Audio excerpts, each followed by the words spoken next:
आज जब हम इतिहास के इन पन्नों को फिर से खोलते हैं तो समझ आता है कि भारत का उज्जवल भविष्य उसके गौरवशाली अतीत में ही छिपा है।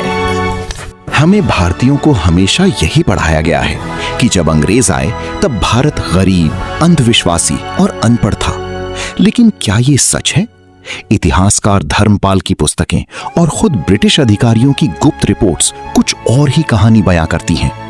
आज हम डार्क एज के उस भ्रम को तोड़ेंगे और जानेंगे कि अंग्रेजों के आने से पहले का असली भारत कैसा था। जब यूरोप धातु विज्ञान में मेटलर्जी में संघर्ष कर रहा था, तब भारत के गांव-गांव में उन्नत स्टील प्लांट्स मौजूद थे। इंग्लैंड में जिस स्टील को बनाने में 14 से 20 दिन लगते थे, भारतीय लोहार उसी गुणवत्ता का वुड स्टील मात्र 2.5 घंटे में तैयार कर लेते थे। इसी तकनीक से बनी तलवारें पूरी दुनिया में मशहूर थीं। अंग्रेजों ने ये देखकर भारतीय भट्टियों पर भारी टैक्स लगाए और उन्हें नष्ट कर दिया। भारत सिर्फ एक कृषि प्रधान देश नहीं था, बल्कि तकनीकी खेती में सबसे आगे था।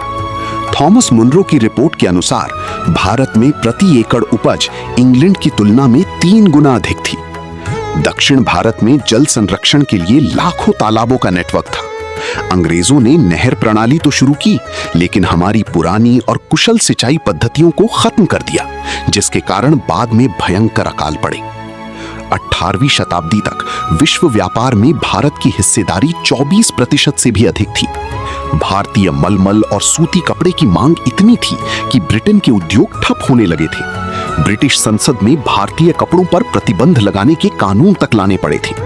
वो मुक्त व्यापार नहीं, बल्कि भारतीय हुनर का गला घोंटने की एक साजिश थी।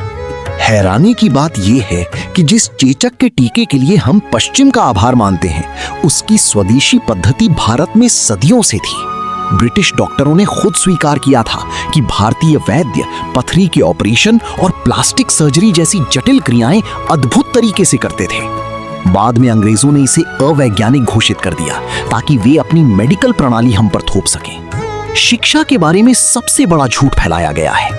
1820 के विलियम एडम और थॉमस मुनरो के सर्वे के मुताबिक भारत के हर गांव में एक पाठशाला थी। सबसे चौंकाने वाली बात यह है कि इन स्कूलों में 80% से अधिक विद्यार्थी उन जातियों के थे जिन्हें आज पिछड़ा या दलित माना जाता है। शिक्षा सर्वव्यापी थी। मैकॉले की शिक्षा पद्धति ने भारत को शिक्षित करने के लिए नहीं, बल्कि हमें मानसिक रूप से गुलाम बनाने के लिए हमारी इस पुरानी व्यवस्था को तोड़ा था। भारत कभी पिछड़ा नहीं था। हम न केवल आर्थिक रूप से, बल्कि ज्ञान और विज्ञान में भी समृद्ध थे। अंग्रेजों ने न केवल हमारा धन लूटा, बल्कि हमारा आत्मविश्वास भी छीन लिया।